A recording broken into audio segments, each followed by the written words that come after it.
Hello everyone, इस video में हम देखेंगे कि आप किस तरीके से एक्सप्रेस जीएसटी को यूज़ करते हुए जीएसटीआर 3B रिटर्न में डेटा एंटर कर सकते हैं और रिटर्न को फाइल कर सकते हैं। So let's get started. Start करने के लिए आपको एक्सप्रेस जीएसटी में लॉगिन करना पड़ेगा और वो वाला क्लाइंट सिलेक्ट करना पड़ेगा जिसके लिए आप अपनी जीएसटीआर 3B की रिटर्न फाइल करना चाहते हैं। जीएसटीएन डैशबोर्ड पे एक सेक्शन आता है रिटर्न समरी के अंदर जीएसटीआर 3B का। उसमें आपको उस पर्टिकुलर रिटर्न के महीने को सिलेक्ट करना पड़ेगा जिसके लिए आप फाइलिंग करना चाहते हैं। यहाँ पे अगर आपने GSTR1 रिटर्न अभी तक अपनी फाइल नहीं करी है उस पर्टिकुलर महीने के लिए तो ऊपर आपको एक मैसेज आएगा, और सेम अगर आपका GSTR2 उस महीने का ऑटो पॉपुलेट नहीं हुआ है तो उसके लिए भी मैसेज आपको ऊपर टॉप पे डिस्प्ले हो रहा होगा। GSTR 3B 5 स्टेप्स में डिवाइड हुआ है। सबसे पहला स्टेप जो है उसमें आपको अपने इनवर्ड एंड आउटवर्ड सप्लाईज की डिटेल डालनी होती है यूजिंग टेबल 3.1, 3.2 एंड टेबल 5।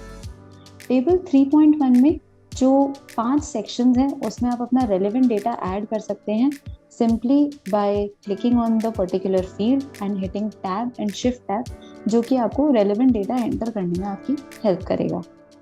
अगर आपको ये देखना है कि उस पर्टिकुलर सेक्शन के लिए GSTR1 से क्या डेटा आ रहा है तो उसके लिए आई आइकन के ऊपर क्लिक करिए और यहाँ पे आपको पता चल जाएगा कि आपका क्या डेटा बन रहा है GSTR1 से, supplier wise as well as rate wise. अगर आप रेट वाइज भी देखेंगे तो यहाँ पे सेक्शन वाइज में हमारे पास section wise rate wise data available है।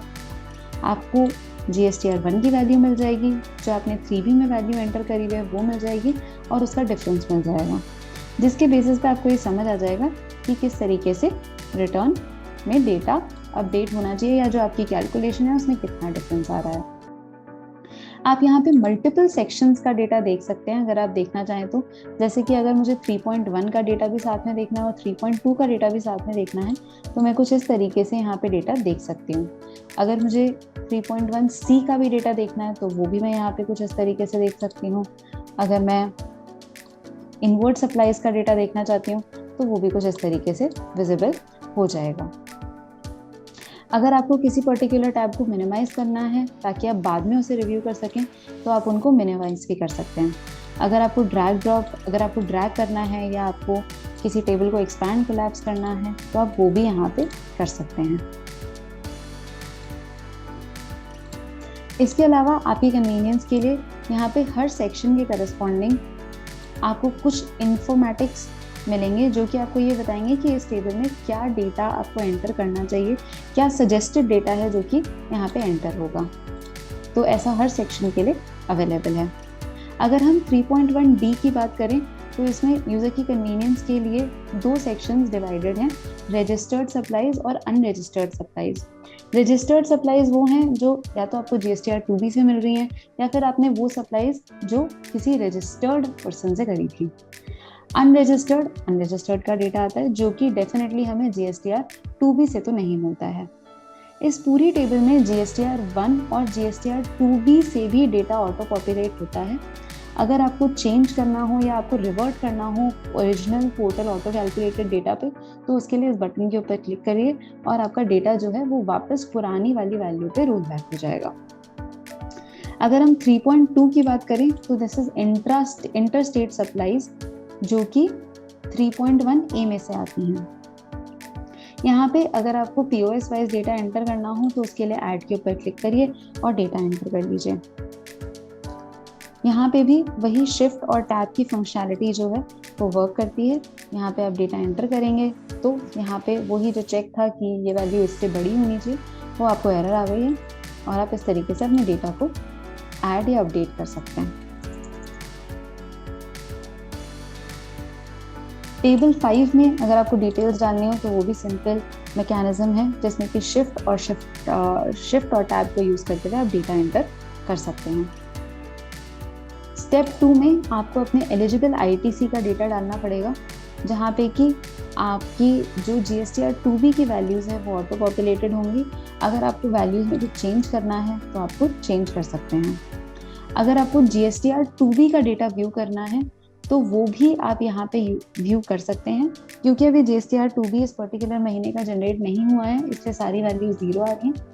अगर यहाँ पे कोई डेटा जनरेट हो चुका होता तो आपको वो रेलिवेंट वैल्यूज दिख जाती। जैसे कि अगर मैं कोई दूसरा महीना लूँ तो यहाँ पे अगर आप देखेंगे तो वैल्यूज कुछ डिफरेंट आ रही हैं, क्योंकि इस महीने का GSTR2B जो है वो जनरेट हो चुका था। तो यहाँ पे आपको सेक्शन वाइज GSTR2B का डेटा हर पर्टिकुलर रो आइटम के अगेंस्ट मिलता है, जिसमें कि आप डेटा को व्यू कर सकते हैं और कंपेयर कर सकते हैं अपनी मैनुअली एंटर्ड वैल्यू के साथ। सो यहाँ पे आपने अपना GSTR2B का डेटा रिव्यू किया, और फाइनली अगर आपको ITC का कुछ कंपैरिजन करना है तो वो किया, और फाइनली नेक्स्ट स्टेप यहाँ पे जो होता है वो होता है रिव्यू का। जो भी अभी तक आपने डेटा डाला है उसको रिव्यू करिए और सेव करिए। सो स्टेप 3 पे जाते हुए वहाँ पे आप डेटा रिव्यू करते हैं जो अभी तक आपने डाला हुआ है, और अगर आपको प्रीवियस टू करंट मंथ का एक कंपैरिजन देखना है तो वो भी यहाँ पे अवेलेबल होता है। अगर आपको एनुअल GSTR3B देखनी है कंसोलिडेटेड, तो वो भी यहाँ पे फ्लेक्सिबिलिटी अवेलेबल है, जिसमें कि जब आप इस बटन के ऊपर क्लिक करेंगे तो आप एनुअल GSTR3B कंसोलिडेटेड देख सकते हैं, या फिर अगर आपको मल्टी मंथ GSTR3B देखनी है तो वो भी यहाँ पे आपको एक एलैबोरेटेड फॉर्मेट में अवेलेबल है। इसको व्यू करिए, और अगर आपको कोई डिस्क्रिपेंसीज लग रही है तो बात करिए। स्टेप 4 में जो आपने डेटा एंटर किया है उसके बेसिस पे सॉफ्टवेयर आपको एक ऑप्टिमम ऑफसेट लायबिलिटी कैलकुलेट करके देता है। तो यहाँ पे जो भी आपकी ऑफसेट लायबिलिटी ऑप्टिमाइज होके आ रही है वो ऑटो कैलकुलेट होके पॉपुलेट हो जाती है। यहाँ पे अगर आपको डेटा को चेंज करना है तो आप वो भी कर सकते हैं, और अगर नहीं करना है तो आप आगे बढ़ाइए। कैश यूटिलाइजेशन वाली टेबल के अंदर अगर आपका कोई इंटरेस्ट और लेट फीस बन रही है तो वो भी आप यहाँ पे एंटर कर सकते हैं। अगर आपको अपने क्रेडिट और कैश लेजर बैलेंसेस देखना है तो उसके लिए हाई लेवल व्यू आपको यहीं पे ही कार्ड फॉर्मेट में अवेलेबल है। अगर आपको कंप्लीट डिटेल्ड व्यू देखना है तो अमाउंट के ऊपर क्लिक करिए और यहाँ पे डेटा व्यू कर पाएंगे आप। कैश लेजर के केस में भी सेम चीज़ है, बैलेंसेस और ट्रांजैक्शंस के व्यूज आपको यहाँ पे विजिबल हो जाएंगे। अगर आपके केस में आपका कोई अनक्लेम्ड TDS या TCS अमाउंट अवेलेबल है इन द लास्ट 12 मंथ्स, तो वो डेटा आपको यहाँ पे रिफ्लेक्ट हो जाएगा, ताकि आप इस अमाउंट को क्लेम कर सकें और अपने कैश लेजर में इस अमाउंट को मूव कर सकें, ताकि आपका कैश पे जो है वो इम्प्रूव हो जाए। यहाँ पे अगर आपको JSON डाउनलोड करनी है तो आप JSON डाउनलोड कर सकते हैं। चालान क्रिएट करना है तो इस बटन के ऊपर क्लिक करके वो कर सकते हैं। और अगर आपको 3B की PDF अपने आप को या अपने क्लाइंट को ईमेल करनी है तो उसके लिए भी इस बटन के ऊपर क्लिक करके आप ईमेल एड्रेस एंटर करके और सेंड के ऊपर क्लिक करके ईमेल रिसीव कर सकते हैं या ईमेल सेंड कर सकते हैं रिस्पेक्टिव पर्सन को। जब आपने ये पूरा डेटा रिव्यू कर लिया है तो स्टेप 5 में आप अपने डेटा को पोर्टल पे जाके सेव कर रहे हैं और फाइनली ऑफसेट को सबमिट कर रहे हैं। तो जो सबसे पहला प्रोसेस यहाँ पे है वो है सेव का। जैसे ही आप सेव के ऊपर क्लिक करेंगे विद इन सेकेंड्स आपका डेटा जो है वो पोर्टल के ऊपर सेव हो जाएगा और ये वाला बटन एनेबल हो जाएगा। फिर जब आप सबमिट ऑफसेट के ऊपर क्लिक करेंगे तो आपका ऑफसेट जो है वो फाइनली यहीं से ही सबमिट हो जाएगा। अगर आपको हिस्टोरिकल डेटा देखना हो तो जिस भी महीने का हिस्टोरिकल डेटा देखना है उस महीने के अंदर जाके ऊपर टॉप से आप डेटा को व्यू कर सकते हैं। तो यहाँ पे जैसे कि अगर आप जाएंगे तो यहाँ पे आप कंप्लीट डेटा व्यू कर सकते हैं। अगर आपको GSTR1 वाइज डेटा देखना है तो वो भी यहाँ पे अवेलेबल है,